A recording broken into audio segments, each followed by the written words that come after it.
Hello everyone, I'm Alexandra, the creator of Mochi Plushie, and welcome to my channel. Today, I will be showing you how to set up an 8bitdo controller with Procreate. Let's take a look at the controller. It's fairly small with 4 buttons on the right and a D-pad on the left. It also has some triggers on the top. If we take a closer look at the bottom of the controller, you're going to notice a slider. You're going to want to make sure that the slider is all the way over on the right on the K.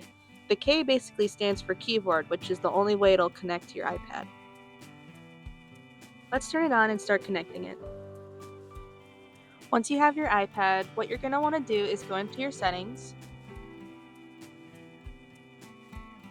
and then you're going to want to go into Bluetooth. Since I already have mine connected, it shows up in my Bluetooth, but the name you're going to want to look for is the 8bitdo Micro Gamepad. Next thing you're going to want to make sure you have is the 8bitdo Ultimate software. After your controller is connected, you should be able to press the start button and be able to connect it. First thing you're going to want to do is go into Profiles and label one as Procreate so that way you can always go back to it. Now I can start mapping all the buttons.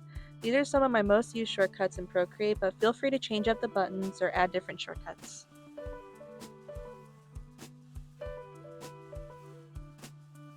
When mapping all the buttons, you can press a certain button to show you which shortcut it lines up with. This can be extremely helpful since there is quite a few. This process can be quite tedious, but once you get it done with that profile you made, you should be able to go back to it to make sure you can sync it back up with your iPad. If you have any issues, I'd make sure that you take a screenshot and write down which button does what, so that way in case anything happens, you can quickly go through the whole process again.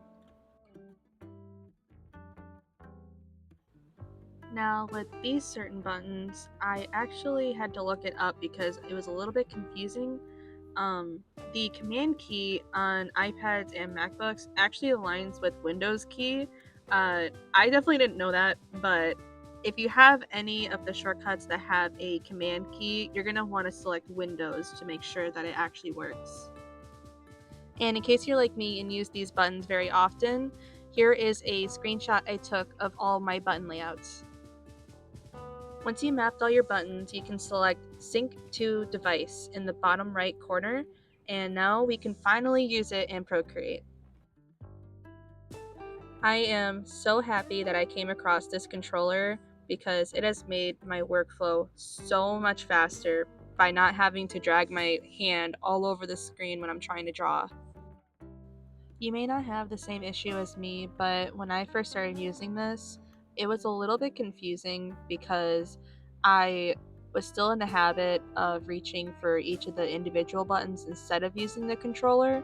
But after using it for some time and trying to get used to it, I definitely feel a lot better with it, and I can notice whenever I don't use it how slow I actually am in drawing. Thank you so much for watching. I hope that this tutorial was really helpful for you. Make sure you hit that subscribe button if you would like to see more art related videos, and I will see you in the next one. Bye!